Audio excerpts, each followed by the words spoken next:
Assalamualaikum warahmatullahi wabarakatuh. Alhamdulillah rabbil alamin wa bihi nasta'in ala umuri dunya waddin wa ala alihi washabihi ajma'in, amma ba'd. Para pemirsa dan pencinta penjenih Kolbu Channel dimanapun Anda berada, pada perjumpaan kali ini insyaallah saya akan menyampaikan materi taujih ruqyah terkait dengan jagalah hati, jangan kau kotori. Ingat lirik lagu yang ditulis oleh Agim, Ustadz Abdullah Gimnastiar. Bait dari lagu tersebut atau lirik lagunya kita cukup akrab di telinga kita karena seringkali dinyanyikan oleh para penyanyi nasyid. Jagalah hati, jangan kau kotori. Jagalah hati, lentera hidup ini. Jagalah hati, jangan kau nodai. Jagalah hati, cahaya ilahi. Pada bait selanjutnya, Agim menuliskan pada lirik lagunya, jagalah hati ini.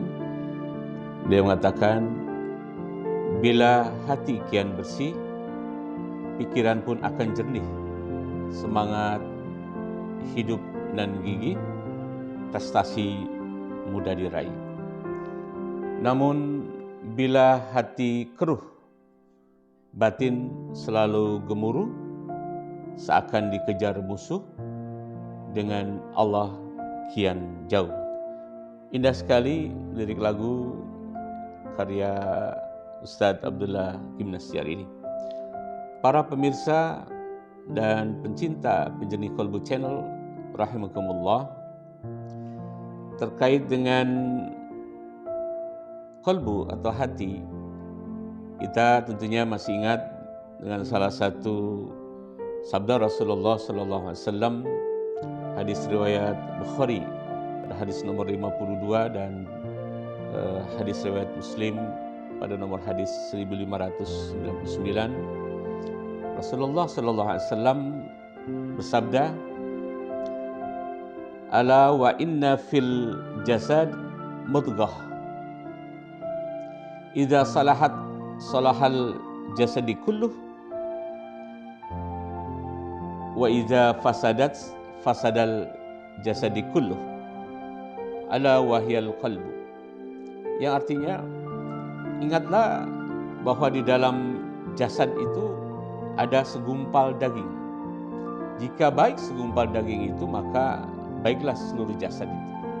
Sebaliknya, jika buruk segumpal daging itu, maka buruklah seluruh anggota jasad. Apakah itu? Yang dimaksud segumpal daging adalah qalb, hati. Para pemirsa dan pencinta penjenih Kolbu Channel rahimakumullah, qalbu, hati, dalam kajian semantik, kajian makna, paling tidak memiliki dua makna. Bisa diartikan qalb itu sesuatu yang paling murni atau mulia. Tafsiran kedua atau makna kedua dari qalb itu adalah mengubah atau membolak balikan atau berbalik dari posisi yang satu ke posisi berikutnya. Karena itu kita ingat ada satu petikan doa yang dianjurkan senantiasa kita panjatkan jika selesai salat ataupun dalam berbagai momen, untuk memanjatkan doa kepada Allah Subhanahu wa taala, memohon ketetapan qalbu atau hati kita. Ya muqallibal qulub, sabbit qulubana 'ala dinik. Ya Allah, zat yang maha membolak-balikan hati, mantapkanlah hati hamba pada agamamu, pada dinul Islam. Para pemirsa dan pencinta menjadi Qalbu Channel rahimakumullah. Ada 4 hal atau 4 faktor yang bisa menyebabkan rusaknya hati dalam diri seseorang. Yang pertama adalah banyak bicara. Tentunya banyak bicara yang dimaksudkan di sini adalah banyak bicara yang tidak mengandung hikmah, tidak mengandung keilmuan, tetapi pembicaraan yang banyak membual. Apalagi kalau yang dibicarakan lebih mengarah kepada hoax, berita bohong, pernyataan penuh kebohongan. Ini sesuai dengan pernyataan Rasulullah SAW dalam satu sabdanya. Beliau berpesan, siapa saja yang banyak bicara, maka ada kecenderungan akan banyak kesalahannya. Dan siapa yang banyak kesalahannya, maka dia akan sedikit sikap wara dalam dirinya. Apa wara? Itu merasa senantiasa diawasi oleh Allah Subhanahu wa taala. Kalau sudah sedikit sikap atau sifat wara di dalam diri seseorang, maka bisa dipastikan mati kolbunya, kolbun mayit dalam diri orang itu. Dan kalau sudah kolbun mayit pada diri seseorang, kolbunya mati, maka jangan berharap ia masuk surganya Allah Subhanahu wa taala. Nah, terkait dengan faktor penyebab rusaknya hati yang pertama, yaitu banyak bicara ini, kita ingat sabda Rasulullah SAW, hadis riwayat Imam Malik. Beliau Rasulullah SAW berkata, man kana yu'minuna billahi wal yawmil akhir falyakul khairan aw liyasmut. Siapa saja yang beriman kepada Allah dan hari akhir, maka katakanlah yang baik atau diam.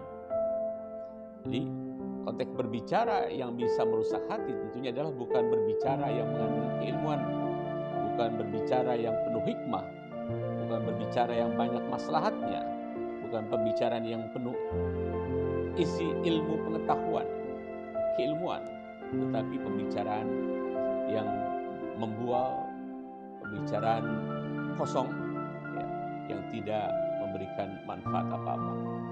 Para pemirsa dan pencinta menjadi Qalbu Channel rahimakumullah. Lalu apa yang kedua? Faktor yang dapat mengancam kebeningan hati atau bisa merusak hati yang bening. Yang kedua adalah terlalu banyak makan. Terlebih lagi jenis makanan yang haram. Bisa haram dari zatnya atau haram dari cara memperoleh. Oleh karena itulah ada baiknya kita simak nasihat atau pesan Luqmanul Hakim pada putranya terkait dengan masalah makan ini. Luqmanul Hakim berpesan kepada putranya, wahai anakku, jika perutmu penuh, maka pikiranmu akan tidur. Hikmah akan tertutup. Dan anggota tubuhmu akan lemah dibawa beribadah. Malas untuk beribadah. Sungguh luar biasa pesan seorang ayah Luqmanul Hakim pada putranya terkait dengan masalah makan. Ahli hikmah mengatakan terkait dengan banyak makan ini, siapa yang banyak kenyang di dunia, maka niscaya dia akan mengalami lapar di akhirat. Karena itu, berbicara terkait dengan banyak makan ini, saya teringat dengan petikan dialog Nabi Yusuf alaihissalam ketika menerima amanah sebagai bendahara kerajaan. Dialog beliau dengan salah seorang rakyatnya, warganya. Nabi Allah Yusuf alaihissalam memegang kunci perbendaharaan kerajaan. Ada pertanyaan sederhana dari salah seorang rakyatnya. Karena Nabi Allah Yusuf alaihissalam ini gemar sekali melaksanakan saum sunnah. Ada pertanyaan yang sebetulnya sederhana, tapi yang indah dan menakjubkan jawaban dari Nabi Yusuf alaihissalam. Bertanya salah seorang warga, wahai Tuan Yusuf, bukankah engkau yang memegang kunci keuangan kerajaan? Kenapa engkau susah payah menahan lapar? Kau bisa saja makan sesukamu, makanan apa yang kau senangi, karena kau memegang kunci perbendaharaan kerajaan, harta kekayaan kerajaan. Apa jawaban Nabi Yusuf alaihissalam? Ini sangat menggugah. Beliau menjawab, sungguh aku harus banyak menahan lapar, karena aku khawatir kalau aku sering merasa kenyang, nanti aku lupa kepada orang-orang yang lapar. Subhanallah. Sungguh indah jawaban dari Nabi Allah Yusuf alaihissalam. Para pemirsa dan pencinta jernih kalbu rahimakumullah. Lalu apa faktor yang ketiga yang dapat merusak kebeningan kalbu, kebeningan hati dalam diri seseorang? Yang ketiga adalah bergaul dengan orang yang buruk akhlaknya. Nabi Muhammad SAW berpesan terkait dengan hal ini. Ada perkataan beliau yang patut kita renungkan. Sesungguhnya engkau akan dikumpulkan dengan orang-orang yang engkau cintai.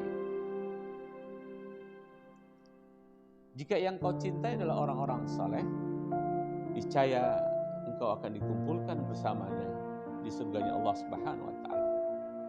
Sebaliknya, jika yang kau cintai adalah orang-orang yang ahli maksiat, para pendosa, niscaya kau dikumpulkan dengan mereka di neraka Jahannam.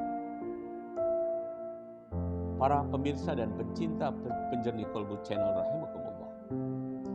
Selanjutnya alangkah baiknya kita simak kembali nasihat sosok ayah yang sungguh luar biasa, kalimat-kalimat hikmah, nasihat-nasihatnya kepada putranya, yaitu Luqmanul Hakim.